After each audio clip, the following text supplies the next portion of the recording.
Hello and welcome to Thought Provoking Tech. I'm Zach and welcome to this episode of Compute. In this episode, I'm going to be going over LiquidSky 2.0's payment plans that they accept and the new plans in general as confirmed with the latest details due to the official launch.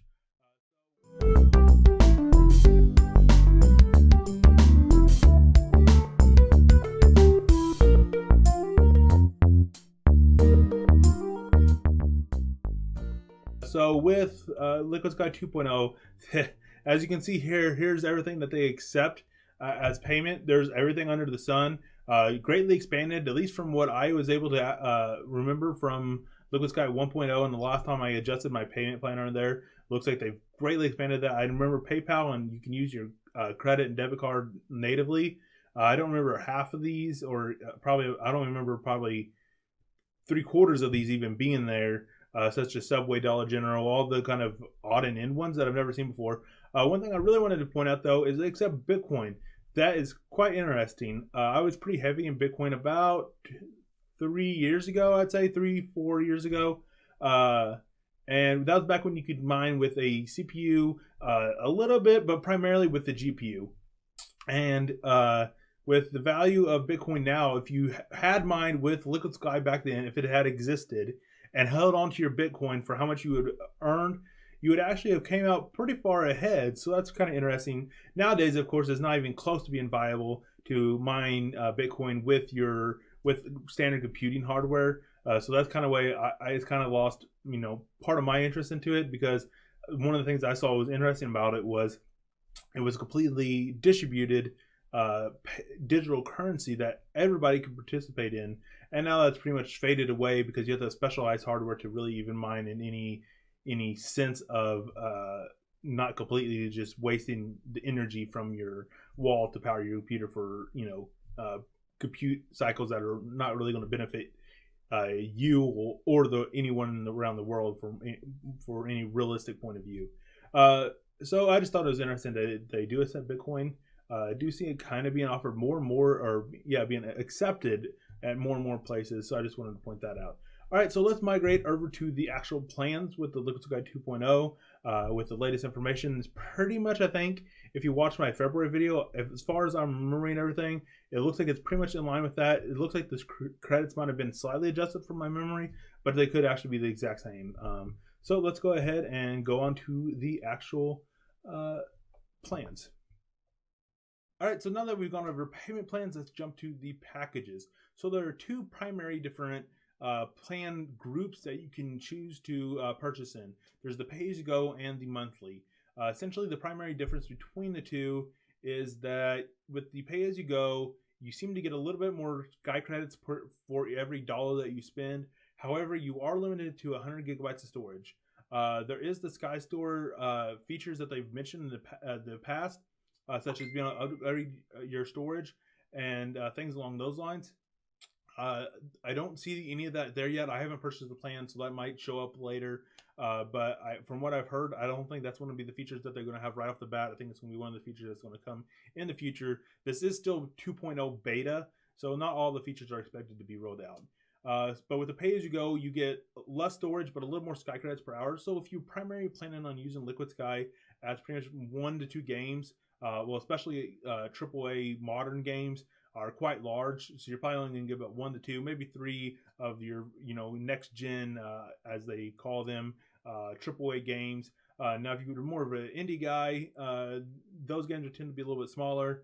Not all of them, of course, but for the most part. But so just keep that in mind. You're not gonna have a ton of storage, but if you're just planning on playing like your current game, if you really only play like 1 or 2 active games at a time, then there might be perfectly enough storage for you.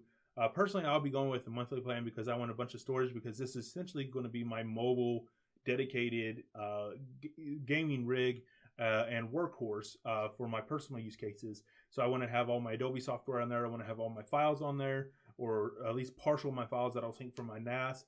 And then, of course, my games that I actively play at that point in time, I want those on there. So the storage is going to be more important to me personally.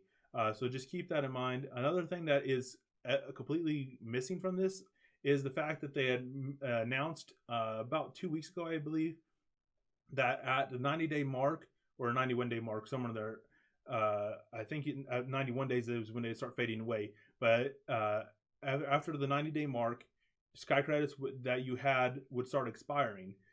They did mention some type of leeway for people that are coming over from the old system, LiquidSky 1, and have a ton of Sky credits.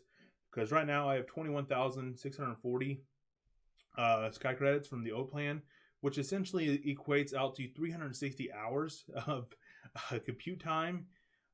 So I'd be quite pushing it for me to personally use in a month, unless I was purposely using LiquidSky for use cases other than I would normally use it for.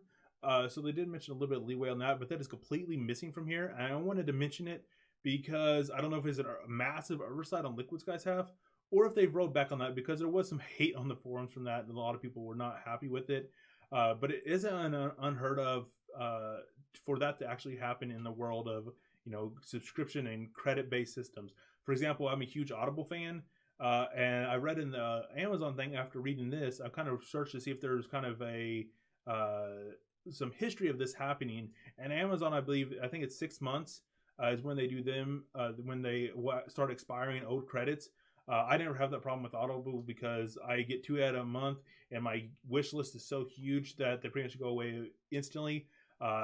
If I don't log into my Audible account on Amazon, and I'm just listening to books I've already have kind of stockpiled, or re-listening to other books, then I might actually end up with 2 months and have 4 credits, but I never actually reached the 6 month mark by any stretch of the imagination.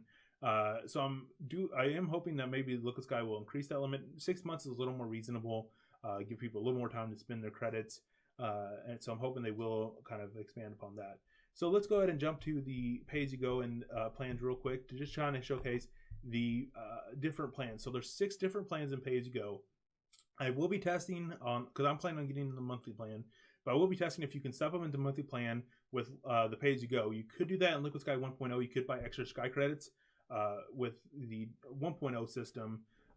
So if you had your monthly credits and then you needed more, you could easily buy more. So I'm assuming you can still do that, but I will be testing that just to confirm that, so they don't try to force you to upgrade. And there might be some people that are super hardcore that even with the $40 monthly plan, which is the highest monthly plan, you might still run out of credits, especially maybe if you fluctuate a lot and you some months you use more and some months you use less. So you might end up with a month that you use more and actually run out. So I'm assuming they will let you supplement the monthly plan with the pay-as-you-go plan and continue to keep your monthly plan, you know, your 500 gigabytes of storage, which is the big selling point to me personally. One thing I wanted to point out here, there is actually a pretty decent benefit for going for the $100 package if you plan on using a $100 worth of credits in your 90-day window, if they do keep that in mind. So based upon the pricing of the $50 and the $100 package, essentially just comparing the two, you actually get 2,500 Sky credits, which, kind of basing that upon the pricing of the $10 and the $20 plans, that's about roughly, just rough math in my head, about $15 for free. So that's not too shabby at all. So if 100 gigabytes is fine with you, another thing I wanted to point out with the pay-as-you-go, they previously also mentioned that pay-as-you-go plans, if you don't log into your Sky computer once a week, then your Sky computer will be wiped. You have to re-download everything.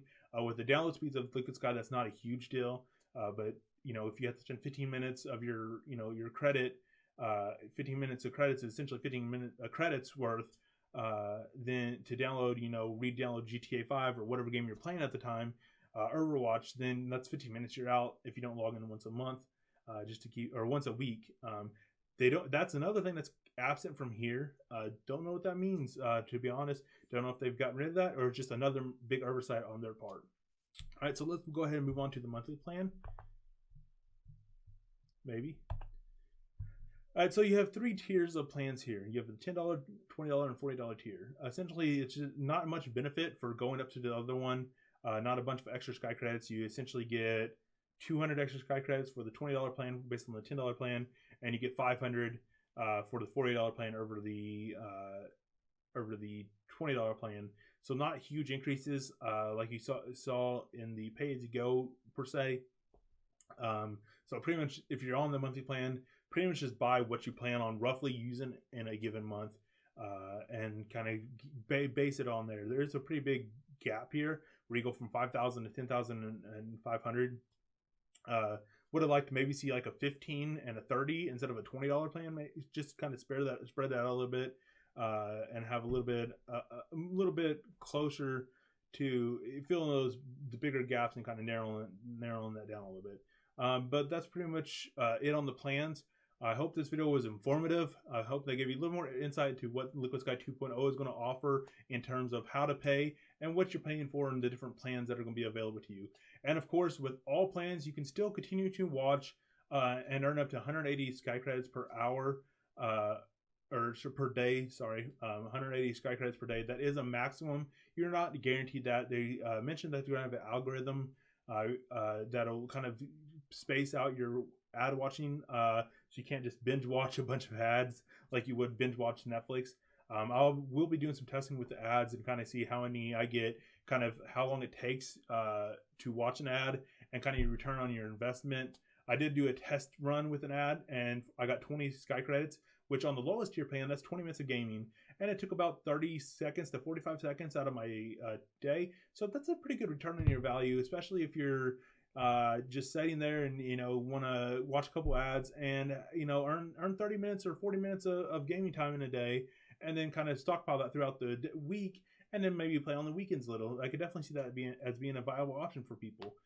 So once again, guys, I hope this video was informative. If it was, give it a big like. That helps the video in general and the channel as a whole. Share this with anybody that is interested in LiquidSky. I greatly encourage you to do so. It helps me, and I greatly appreciate that, because it gets more people, new people watching the video, and hopefully it'll inform other people about LiquidSky, which is shaping up to be a quite great service. And finally, make sure you subscribe to the channel for more great videos from thought-provoking tech, and also check the link in my description below for my Patreon account. If you're liking the content that I'm making with thought-provoking tech, please consider subscribing. There's even a tier for $1 to get you a little bit behind the scenes access to different content. I will be posting more and more in Patreon as time goes by, so I do encourage you to check it out. And if you're interested, even just join at a $1 rank. Every little bit helps. I believe at the $3 rank, I'm just kind of setting Patreon on up right now, but I do believe at the $3 rank you get early access, and I'll try to do that for almost all my videos, but I won't be able to guarantee, because sometimes I pretty much get a video done and upload it in the same day, so it won't always be guaranteed early, but I will try to do that as much as possible, and try to get, I'm going to try to get about a week early on my videos in the coming weeks, especially since I have a lot of content planned with LiquidSky, a lot of testing, a lot of benchmarks. I will be testing LiquidSky to the extreme, so I hope to get a little bit of a stock built up so I can start giving people early access, maybe 3 to 4 days of early access. So do consider checking out my Patreon account. And until next time, Zach out.